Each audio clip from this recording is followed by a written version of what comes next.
welcome to my channel A-Level Guide. Now we're going to continue with the paper February-March 2021 variant 3-2. In this question we are supposed to make statement of changes in equity. So now I have drawn the table of statement of changes in equity to give you an idea how is it prepared. So this is the columns, all the columns that we're supposed to make. It includes the ordinary share, the share premium account, the revaluation reserve column, the general reserve and the retained earnings, and lastly we have the total column. So in sub questions we are not required to make the total column, so it depends according to the question that is asked. So first we list down the brought down, the share issue, the bonus share issue, the revaluation, transfer and dividend, and sometimes the profit is required as the missing figure. So the carry downs are also calculated. Now let's see the question what it asks. Now we are supposed to look at the question. So for T Limited, the financial year ended, all the assets and liabilities have been stated for 2020 and 2019, and during the year you've given us extra information which we're supposed to adjust in the statement of changes in equity. So now let's make that. We'll first write down all the balance brought downs that we have. So for 2019, the carry downs are going to be the brought downs for the 2020 for the next year, as the closing balances of one year becomes the opening balances of the next year. So we're going to now write down all the balances that we have, and we do not have general reserve balance, so we'll leave this and we'll write the retained earning balance, which is 162,400, and the total is given as 885,400. The next we have is the share issue. It says that the bonus share issue of 1 share for every 10 ordinary shares held was made. The directors keep the reserves in the most flexible form. So it means there is bonus share issue, and we are supposed to issue 1 for every 10 ordinary shares. So the working for this will be that we have 600,000 ordinary shares, and it is for $1 each, which means it is 600,000, and you're going to be multiply by 1 and dividing by it by 10. So it gives 60,000 ordinary shares. So you're supposed to issue 60,000 ordinary shares, and the most flexible reserve means that you're supposed to use share premium and revaluation reserve and not retained earnings. So retained earnings is basically a flexible form. So you're supposed to use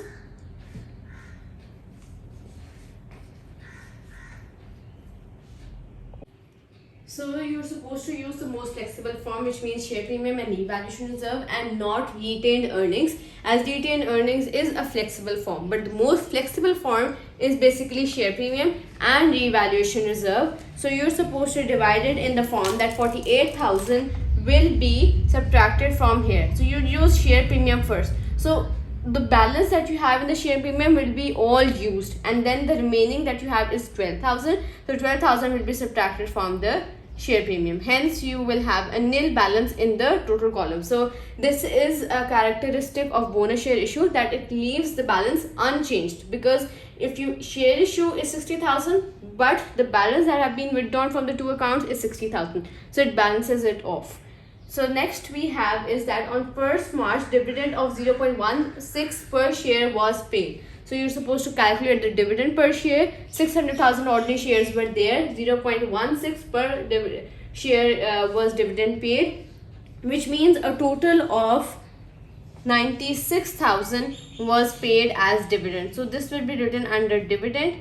96,000 retained earnings is paid, and that is where you're going to subtract total may say be, you're supposed to subtract 96,000. The next step we have is on 1st October we have 50,000 new shares at 1.40 each, which means that the share issue at premium. So it is like $1 is for 1 share, and 1.40 means it is at premium. So hence it is 50,000 is after you do the calculation. So 50,000 is here, and the share premium that you have is basically 20,000. So how do you calculate this is basically is 50,000 and into 1.40.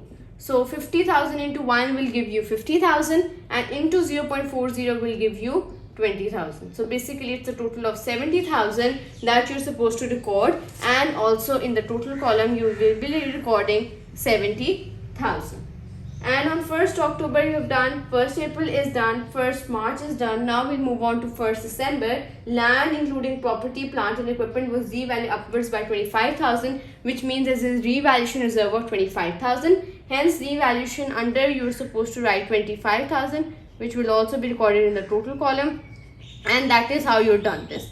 But there's something that we're left with, is that the question requires us to calculate profit for the year ended 2020, which means profit is the missing figure. Now from the information above you see that there is no profit given, and you yourself have to calculate the profit for which working will be required. So the working will be as follows. Alright, so this is the form that we write in. So this is the liability that with the totals are given, and that is the asset that was given. So the capital amount is missing, and not the whole capital amount is basically profit. So a part of the capital amount is profit. How will we calculate that? Because we are calculating profit for 2020, we'll use 2020 figures, and we will calculate the carry downs of the remaining, which means this will be a total of 10,000.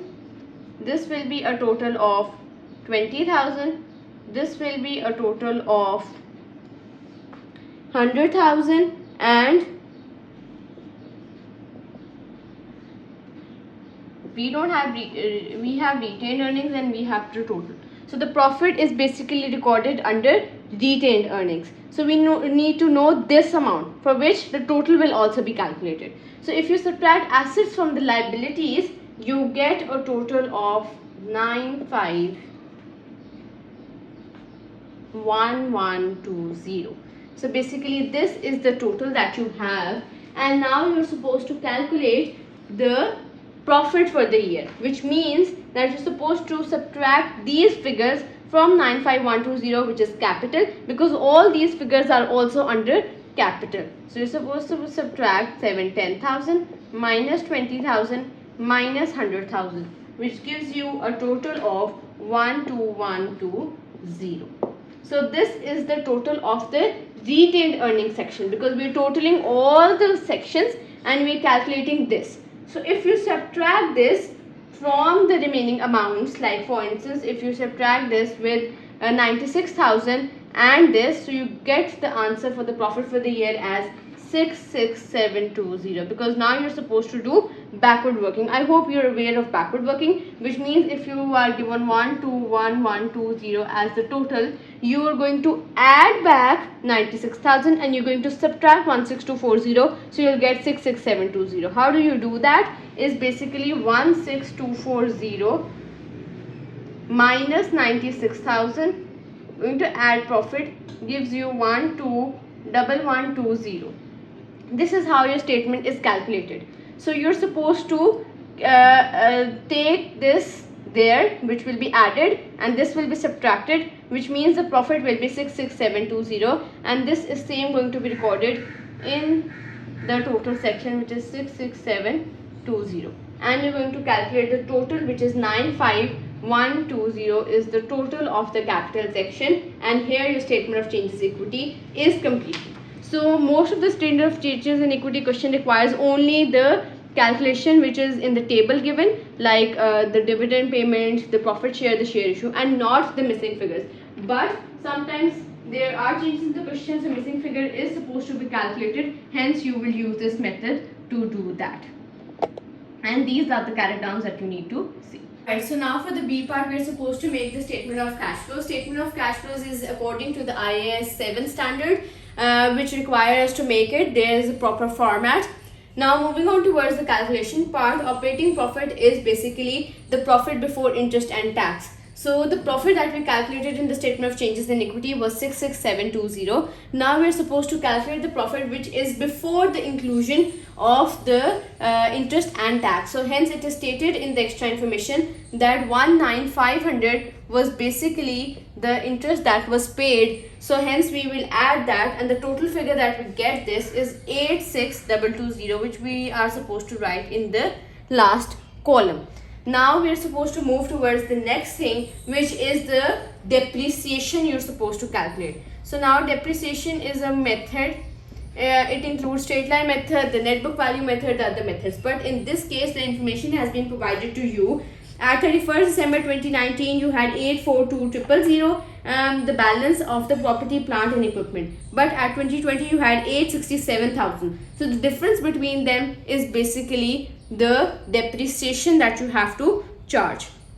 So in 842,000, you are also supposed to add any acquisition. So there is a proper formula for the depreciation, is basically the brought down plus the purchase of any asset minus the disposal or the sale and minus the carry down. So this is the basically the formula used to calculate the depreciation. Basically this is the formula that we use for the calculation of the depreciation in these statements, like statement of cash flows. We have the brought down stated as 842,000, which is the 2019 figure of property, plant and equipment. Now we had any purchases. Yes, we purchased motor vehicle for 93,000 as stated in the additional information below. As a motor vehicle was purchased, so it will be recorded here. Now for the disposal, they said that it had a net book value of 29,000. So we'll take the value of 29,000 and we'll subtract it as a disposal. And we have also given the carry down, which is the 2020 figure, and that is 867,000 for property, plant and equipment.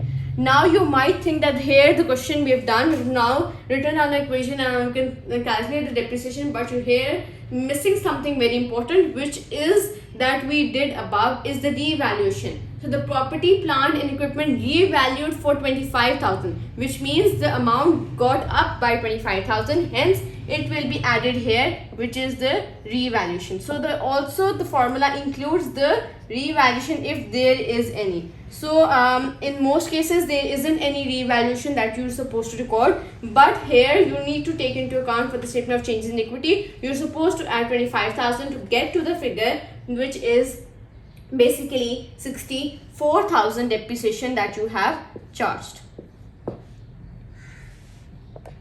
The next step we have after depreciation is the loss on disposal. Now usually we add the loss on disposal and we subtract the profit on disposal. This is the statement of cash flows as the format is according to that. So now we have a loss on disposal. Why? Because we sold the equipment for, or the like motor vehicle for 26,000, but the net book value is 29,000, which means the 26,000 was your was the amount that you received, and 29,000 was the net book value, which means you received less and you had a profit loss for 3,000. So this is how you're supposed to record the loss on disposal. The next step you have is the interest paid. Now you also subtract the interest paid and the tax paid. As we don't know the amount of the tax paid, hence we'll only record the amount of the interest paid, which is 195,500. So this is the interest paid amount that you're supposed to subtract. Why? Because interest paid and tax paid are being subtracted, depreciation is added, loss and disposal is added. Now we're going to move towards the next part, which is you're going to adjust the working capital changes, which includes the inventory, the trade receivables and the cash in bank or the trade payables balance. So now if you see the inventory, the case here is different. If the inventory is increasing, you're supposed to subtract that, but if the inventory is decreasing, you're going to add back. Looking at the information, the inventory for 2019 was 111,000 and for 2020 it is 126,000, which means the inventory is increasing, hence you're going to subtract the increase in the inventory, which is basically 15,000. So 15,000 is the increase in inventory and you are supposed to subtract that, because it was 111,000 previously minus 126,000. So that is the loss that you are supposed to decrease. Looking at the trade receivables, so trade receivables for 2019 were 254,000 and it is 299,520 for 2020. Clearly the trade receivables have increased, hence you're also supposed to subtract the increase in trade receivables, that is 45120.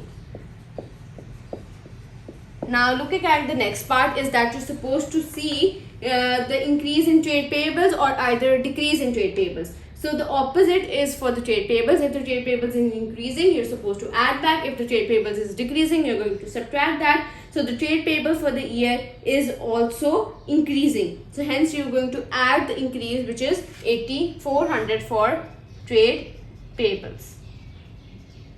and you can make the changes or the calculation side. After subtracting 86220 from all the values that we've listed down, we'll add all those like 64,000, 3,000, subtract the other values, and we have the net cash flow as 82,000. Now we'll move on towards the investing activities, and then we have the financing activities section. Now for the net cash flow from operating activities, we have 82,000, and now we'll have the investing activities. Investing activities include all those which we have purchased or disposed of and things like that. So did we purchase any machinery or motor vehicle? Yes, we did. So you are going to record the purchase of machinery, which is basically 93,000, and the purchases are subtracted in the statement of cash flows. And did you sell any of them? We did get the sale proceeds. So now we don't write the net book value or the same. We record the sale proceeds. Like for instance, we record the purchase price. So we record the sale proceeds, how much we have received is basically 26,000 have been received, because we have recorded the loss. Now we're supposed to record the sale proceeds that we have received is 26,000. We have the total of 67,000, which is going to be subtracted because we get a negative answer from calculating this. Now we'll move on towards the financing activities. It is a long section. Now I have written in this format that we have net cash flow from operating activities at 82,000 and from investing 67,000 negative. For financing, we have the repayment of debentures. For instance, you look into the information, we can see that for the financing section, the debentures for 2019 were 200,000, and now for 2020 it has decreased to 120,000, which means the loan has been repaid. How much? 80,000 loan had been repaid. So we are supposed to subtract that. Now look at the other information. We also have a share premium. We have a trade payable. So there is an increase. We have also included that bank overdraft have been also included. Now we're supposed to look in the statement of changes in equity. Did we issue any new shares according to the format? Yes, we did. So there was share issue. And we are not supposed to include bonus share issue because I mentioned earlier that it balances off. Nil balance is not supposed to be recorded. Hence share issue was of 76,000. This was the inflow of money, so we'll be adding it up. Then we also paid dividend from the statement of changes in equity. So the dividend paid amount is going to be 96,000, as it is a cash outflow, hence it is supposed to be subtracted. That's it. We do not have any other information because we recorded everything earlier. And share issue was basically, this is a breakup of ordinary shares and their share premium. So 50,000 were the ordinary shares and 20,000 was the share premium. So share issue is at combined. We recorded the debentures, we recorded the dividend paid, and there was revaluation that we included further in the depreciation. So statement of changes in equity table has been all used, and we have a negative balance of 106,000 in the total column. And now we're going to do the working, for which we get to know that there is the net decrease in the cash and cash equivalents. So cash and cash equivalents are basically, I write the short form, but you're supposed to write full cash and cash equivalents. So cash and cash equivalents are the total of the cash and the bank balances. If there was a positive balance, there would be net increase. As there is a negative balance, hence it will be net decrease of 91,000 in the statement of cash flows. And now for this, what do is you actually record the balance at the start, like cash and cash equivalents at the start, and you get the cash and cash equivalents at the end. So through this you can recheck your working, that if you've done right. For instance, it says that the cash and cash equivalents at the start of the year were 49,000. It was a positive balance, so 49,000 will be added. So cash and cash equivalents at start were 49,000. Now you're supposed to get cash and cash equivalents at end. So at end it will be left, you will be left with 42,000 negative balance. What does this tell you? This tells you that there's 42,000 negative balance, and if you look into the information, at 31st December 2020 you have bank overdraft for 42,000, which means that your answer is correct. If your ending balance does not match, which means it does not balance off, there is an issue with your working. So statement of cash flows can be rechecked with your own workings.